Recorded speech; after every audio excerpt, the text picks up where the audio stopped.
points in the game.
Welcome to Happy Valley, Pennsylvania, and home to the Penn State Nittany Lions. West Shore home field at Beaver Stadium. As we'll see the #1 team in the country, the Indiana Hoosiers, take on another team from the Big Ten, Penn State Nittany Lions. Green Day Sports, I'm Chris Fowler, joined in the booth by Kirk Herbstreit. Kirk, let's get this thing going.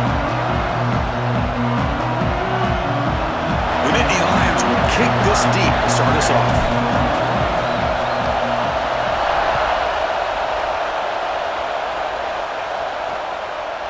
He thought about returning it, but instead takes it.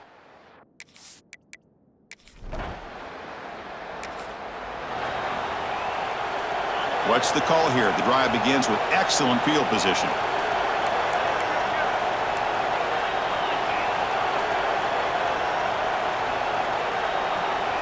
Here's the toss play now, running to the right. Slams right into a wall. They've got him for a loss. Boy, how about the defensive speed there and the team pursuit?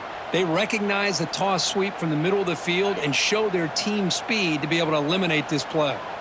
Running play goes backwards, makes it 2nd down and 12 now. And from the shotgun, an inside handoff. Heading for the end zone. Refusing to be brought down. Touchdown, Nittany Lions. Well, no surprise from offense this good. Short field, quick touchdown. Yeah, you get into the red zone, though, there's a tendency to want to get conservative. I love that the offensive coordinator and the quarterback kept attacking until they came away with 7 points.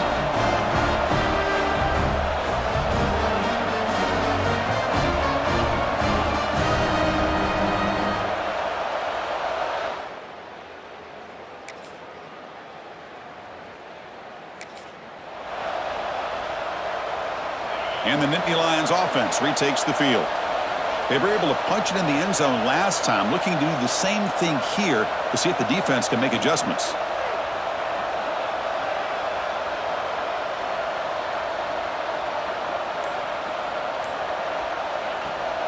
The back's got it. As the first down is still going. Breaks a tackle into the clear. Heads out of bounds after a solid gain. There's nothing more that helps an offense than committing to that running game and popping an explosive run like this on the ground. Keeps the confidence of your offensive lineup. Same with your back. It helps everything else that you're doing as an offense in your rhythm. Now you can come back with some counters, try to take some shots off of play action, and keep hammering away with that run game. All it took was one explosive play to move the ball across midfield. First down to the 48. From the shotgun now, here's a handoff inside.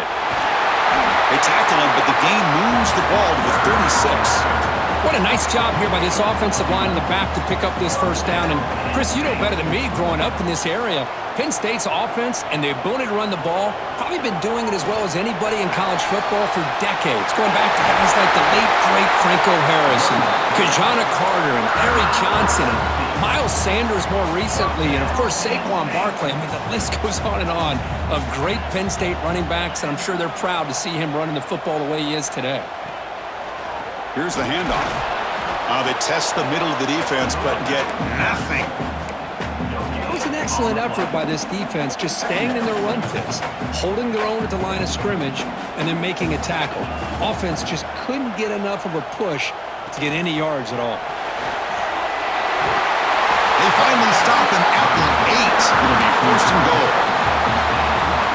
You know, offensive linemen are just a certain breed. They're always going to do their job, no matter who's back there carrying the ball. I'll tell you what, they have a little bit more confidence when the person that's carrying the ball can break off some big-time runs. That makes them block just a little bit harder, knowing what he's potentially capable of doing.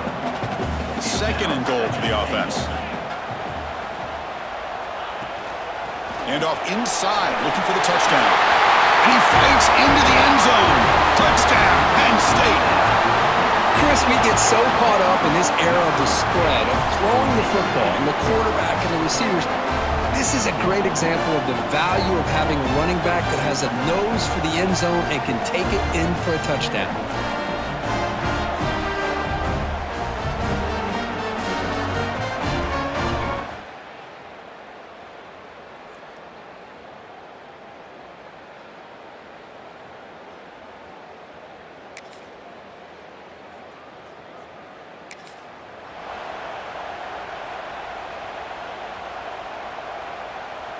And the Penn State offense is back out on the field.